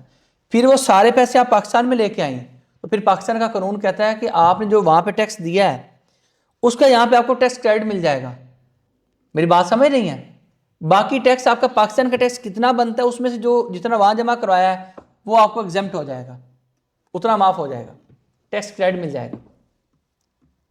ठीक है, तो मतलब यहाँ पे जो सैलरी पे जो लाइक वहाँ से जो इनकम आएगी यहाँ पे, तो वो टैक्स मेरा एग्जाम्प हो जाएगा, यहाँ पे वही सेम रहेगी। और मैडम उसका कानून, पाकिस्तान का कानून अलग है, यूएई का कानून अलग है। उस इनकम को यहाँ पे आप ला कैसे रही हैं, क्या उसको आप अपनी सैलरी ट्रीट कर रही हैं या उसी बिजनेस इनकम को यहाँ पे किस तरह ला रही हैं, वो अगली क्वेश्चन है, अगला डिबेट है। फिर पाकिस्तान का कानून पढ़ना पड़ेगा, फिर उसमें डबल टैक्सेशन ट्रीटी पढ़नी पड़ेगी कि डबल टैक्सेशन कोई ट्रीटी तो नहीं है, अगर है तो ट्रीटी में क्या लिखा हुआ है, ठीक है। फिर सेक्शन 103 इनकम टैक्स ऑर्डिनेंस का पढ़ना पड़ेगा, तो वो एक लंबी एक साइड पर चल पड़ेगी बात। अगर आपने कोई मशवरा लेना हो तो आप अपना वो सिनेरियो बना लीजिएगा, मैं गाइड कर सकता हूँ, ठीक है, मसला नहीं है। और एक्चुअल भी कोई सिनेरियो हो तो हम उस पर भी ओपिनियन दे सकते हैं, लेकिन दोनों कवानीन अलग अलग हैं। उसका कानून में क्या लिखा हुआ है वो उधर काम पढ़ रहे हैं, इस कानून में क्या लिखा हुआ है इसकी अलग डिस्कशन है। ठीक है। लेकिन डबल टैक्स होगा, वहाँ का टैक्स अलग होगा, यहाँ का टैक्स अलग होगा। अब ये डिपेंड करता है कि यहाँ के कानून में क्या लिखा हुआ है। ठीक है, यस सर, क्लियर हो गया। Thank you. मिस्टर एम के,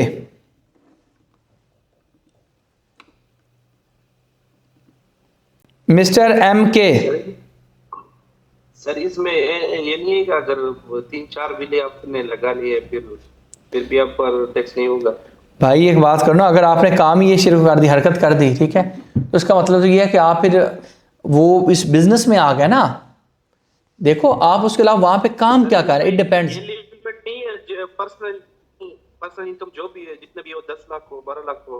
अभी पर्सनल इनकम पे पूरा मैंने बढ़ाया नहीं, अभी तो पार्टी शुरू हुई है मेरे दोस्त, अभी तो पार्टी शुरू हुई है, वेट करो, बताऊंगा सारा, एक क्लास में नहीं बताऊंगा। एक क्लास में बढ़ा दिया, फिर अगली क्लास में आप आएंगी नहीं, ठीक है सर, बताऊंगा सारा इंशाल्लाह, ठीक है, परेशान नहीं हो। अभी चूंकि इसके ऊपर थोड़ी डिस्कशन लंबी है, ठीक है। ये देखो अभी तो मैंने ये कोई 2 या 3 क्लासेस का मटेरियल है जो अभी तक यहाँ पे लिखा हुआ है ना, 3 क्लासेस का मटेरियल है 13 पेजेस पे, ठीक है, तो सारा पढ़ना है हमने जी। अपना क्या इन्होंने कहा था, मैंने आखिरी पेज खोलेगा जी, मैंने खोल दिया, आपने देख लिया सामिया? अस्सलाम वालेकुम सर। सर मुझे फ्रीलांसिंग वाला देखना था जो आप ने स्लाइड दिखाई थी ना, मुझे बस वो वाली देखनी थी। ये हमने बस ये समझने की कोशिश किया कि कहाँ से किसी इंडिविजुअल को इनकम हो सकती है। यहाँ पे आप और भी डाल सकते हैं, इन्वेस्टमेंट इनकम हो सकती है,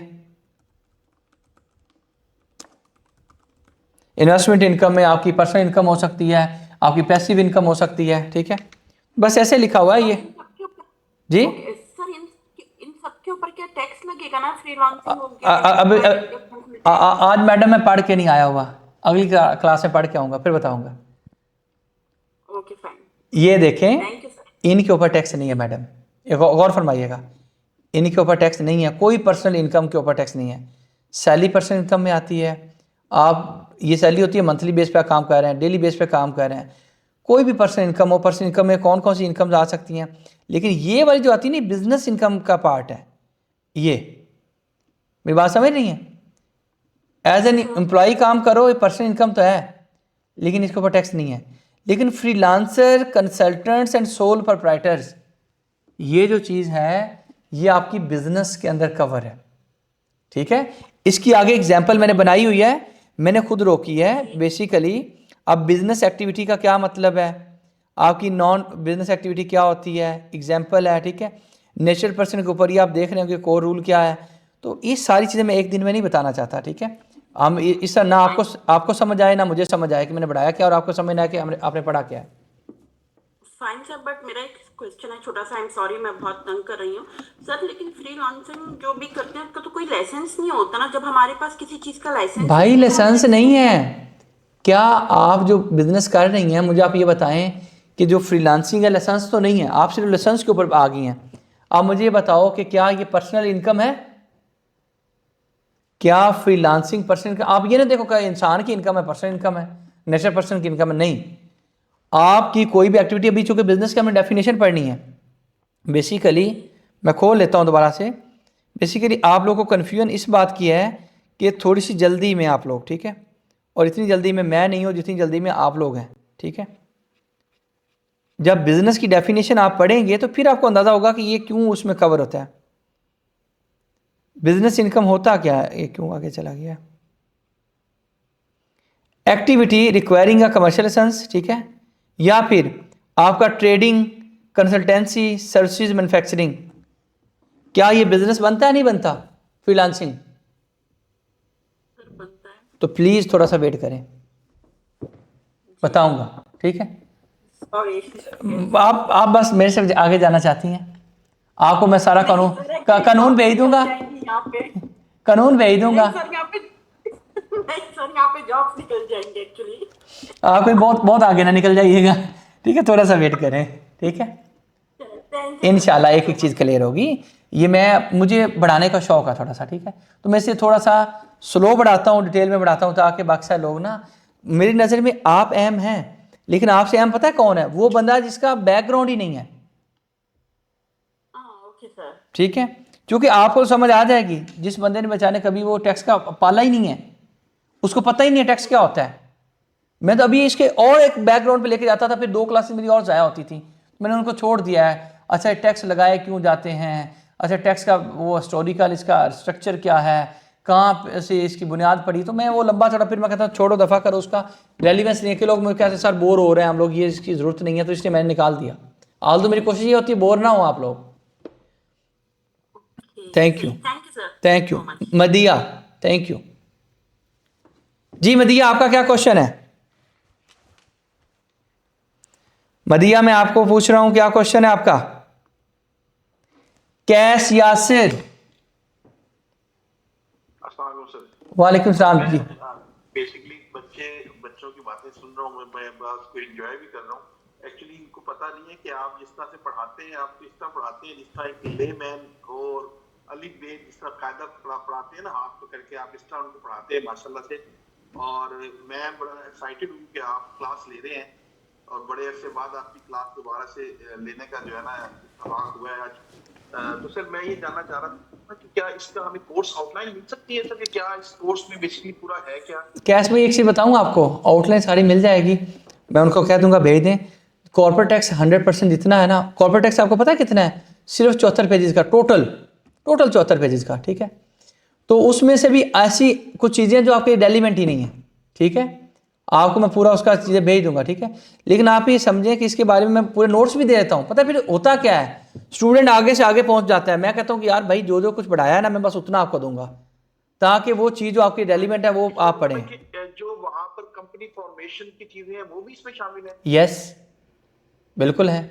ठीक हो गया। कंपनी फॉर्मेशन के ऊपर वहाँ पे, चूँकि कंपनी फॉर्मेशन का मेरा एक्सपीरियंस कम है, और एक्चुअल बात करूँ, जिसकी वजह से सरफजान साहब हमारे साथ होंगे कंपनी फॉर्मेशन के ऊपर, हम उनको कहेंगे, रिक्वेस्ट करेंगे कि वो कंपनी फॉर्मेशन आपकी किस जोन में, किस स्टेट में, कहाँ पे, क्या उसकी प्राइस है, वो आपकी एक डिटेल्ड, मतलब वो 3 या 4 क्लासेस होंगी, जिसमें सरफजान साहब आपको यूई से बैठे हुए पढ़ाएंगे। अच्छा सर, हम यहाँ से बैठ के सर्विसेज दे सकते हैं इन फ्यूचर? इससे लिए क्या साहब आपको पता है, आपको इस बात का इल्म है कि 4 फर्म्स अभी आपकी खुली हैं इसमें कराची में, 2 फर्म्स अभी लाहौर में खुली हैं, एक मैंने कराची इधर इस्लामाबाद में पंगा लिया, मैंने तो अभी पंगा ही लिया, ठीक है? तो आप ये समझें कि आपकी मेडिकल बिलिंग की तरह तो काम हो रहा है, कॉल सेंटर टाइप करके। जी अभी वहाँ से लोग, पता है क्या, ये जो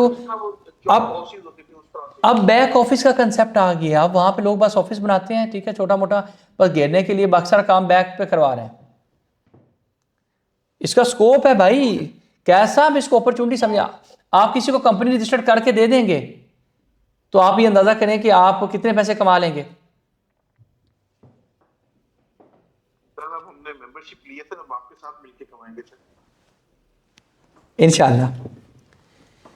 मदिया, इंशाल्लाह इंशाल्लाह। मदिया, अस्सलाम वालेकुम सर। वालेकुम सलाम जी मैडम। सर आपसे इंफॉर्मेशन लेनी थी कि अगर हम अपना बिजनेस वाइंड अप कर रहे हैं यूएई से, तो उसका टैक्सेशन का क्या प्रोसीजर होगा, और मतलब उसमें क्या हमारी टैक्सेबल इनकम सारी जो हमें रिटर्न मिले उस सेल से, उस पर टैक्स लगेगा या उसका क्या होगा? मैडम अगर आप वाइंड अप कर रहे हैं तो आपको फाइनल रिटर्न अपनी फाइल करनी है उस साल, उससे पहले आप फाइलिंग, में अज्यूम ये कर रहा हूँ आप करते हुए आए हैं, तो आपकी जो फाइनल रिटर्न होगी उसमें कितनी इनकम है, उसमें यही प्रिंसिपल 375 है, उससे ऊपर है, उससे नीचे है, यही प्रिंसिपल फॉलो होंगे। अगर आपका बिजनेस है ही नहीं तो आपकी खाली रिटर्न फाइल होगी। फाइलिंग लाजमी होगी, इनकम नहीं है, आप रजिस्टर्ड है, फाइलिंग लाजमी होगी, ये याद रखना। ठीक ठीक हो गया सर। जैसे यहाँ पे हमारे यहाँ 30 जून को सारी क्लोजिंग होती है ना, मतलब सारे बजट्स वगैरह और सारी 30 जून को भी और 31 दिसंबर अब आप फाइलिंग पे आ गई हैं। जी जी फाइलिंग के ऊपर अभी रजिस्ट्रेशन फाइलिंग सारा कुछ होगा, वेट करो, ठीक हो गया। उसके ऊपर अभी नहीं। Samsung, thank you Samsung. Sir मुझे पूछना था कि इंडिविजुअल जो है वो जो रजिस्टर्ड नहीं होते वो इंडिविजुअली होते हैं? हाँ जी, इंडिविजुअली होते हैं। सर बेसिकली मैं भी टैक्सेशन में ही काम कर रहा हूँ, यूएई के टैक्सेशन में, बट मेरा जो ना टैक्स थोड़ा वीक है, तो सवाल है आपको लग रहा होगा मैं थोड़े बेवकूफ़ाना सवाल कर रहा हूँ। आपका वीक है तो हम उसको टाइट कर देंगे टैक्स को। हाँ सर, मैं बेसिकली जॉब भी कर रहा हूँ डीजीडीएक्स में ना, यहाँ पे बैक ऑफिस यहाँ पर है, फ्रंट ऑफिस पाकिस्तान वहाँ यूएई में। अच्छा, कहाँ पे? कराची में ही? जी कराची में ही है। अच्छा, ज़बरदस्त। तो आपको किसी ने कहा कि फिर ये टैक्स पड़े? हाँ बेसिकली मैं जॉब ही यही है, मैंने कहा थोड़ा इस पे और उसके अपने क्या कहते हैं जो उसके कॉन्सेप्ट हैं मैं क्लियर करूँ अपने ना। थोड़ा मैं कभी कभी फंस जाता हूँ इनवाइसेस वगैरह में, as compare to book keeping की जो इनवाइसेस होती हैं, तो उसमें थोड़ा मसला हो जाता मुझे। उसमें कहाँ पे मसला आ रहा है? क्या मसला आ रहा है आपको? जैसे डिस्क्रिप्शंस वगैरह होते हैं उसमें थोड़ा मसला हो जाता मुझे। डिस्क्रिप्शन में मसला हो रहा है? जैसे बेसिकली डिस्क्रिप्शन है, रिपेयरिंग का काम है, तो ये कौन सा एक्सपेंस में जाएगा, तो ये वो उसमें थोड़ा प्रॉब्लम हो जाती है। भाई इसका मतलब तो ये है कि आपको अकाउंटिंग भी पढ़नी चाहिए टैक्स के साथ। मेरी अकाउंटिंग तो अच्छी है बट प्रैक्टिस नहीं की ना, तो उसमें मैं थोड़ा नहीं, आप अकाउंटिंग को भी रिफ्रेश करो। इसका मतलब ये है कि आपको अकाउंटिंग का भी इल्म काम है। जी जी चलो एनीवे सारी चीज़ें हो जाएंगी, बस आप क्लास को जो पढ़ें उसको पढ़ के आएँ, ठीक है? जो पढ़ें उसको पढ़ के आएँ, दैट्स इट। क्योंकि हमने स्टेप बाय स्टेप, कई लोगों को लगता होगा कि यार ये कह रहे हैं आगे पढ़ लेंगे, ये पढ़ाना है, क्योंकि जो चीज़ जिस जगह पे रेलिवेंट है ना, अगर आप कहें कि मैंने अभी मैट्रिक किया और मैं साथ एलएलबी कर लूँ तो आप नहीं कर सकते। मैट्रिक करने के बाद आपको इंटरमीडिएट ही करना है, इंटरमीडिएट के बाद ही आपको एलएलबी करना है। आप कहें जी मैं 8वीं में हूँ, मैं एमबीबीएस करना चाहता हूँ, नहीं कर सकते। आप पढ़ाएंगे तो सर हर एक को समझ आ जाएगी। इंशाअल्लाह इंशाअल्लाह इंशाअल्लाह। ऐसे प्रोवाइड प्लेटफॉर्म फॉर गेटिंग।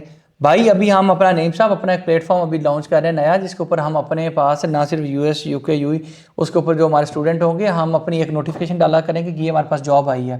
हम बड़े सारे जॉब्स के लिए लोग अप्रोच करते हैं, ये हमारे पास कोई असाइनमेंट आई है, ठीक है? तो उसके ऊपर जो बंदा काबिल होगा उसको हम साथ में लाएंगे, हम तो हमेशा करते हैं, ठीक है? तो नहीं जी, आज की और कल की क्लास के बाद अगली क्लास में आपको स्लाइड मिलेंगी और एक एक्सेल मिलेगा, उसके ऊपर आप सब लोग की एक्सेस होगी। उस एक्सेस के ऊपर आप लोग जो क्लास हुआ करेगी, क्लास के बाद वो चीज़ें वहाँ पे आपको नज़र आ गया करेंगी, ठीक है? फ़ी अमानिल्लाह, ज़ाकल्लाह, कल मुलाकात करते हैं। टिल देन अल्लाह हाफिज़। सर एक चीज थोड़ी सी रिक्वेस्ट है सर हमें ना इस वक्त जितनी भी क्लासेस होती हैं उनका ना हमें जो क्लास का मटेरियल मिलता है उसका प्रॉब्लम होता है, तो एक कोई इस तरह का पोर्टल भी बनाया। वो बन गया हुआ है कैश भाई, वो बन गया हुआ है, वो पोर्टल भी बन गया हुआ है। उससे पहले मैंने उसका हल निकाल लिया था, पोर्टल भी बन गया हुआ है, पोर्टल भी आपको इंशाल्लाह मिल जाएगा, ठीक है? राइट सर, ठीक है, थैंक यू, अल्लाह हाफिज़।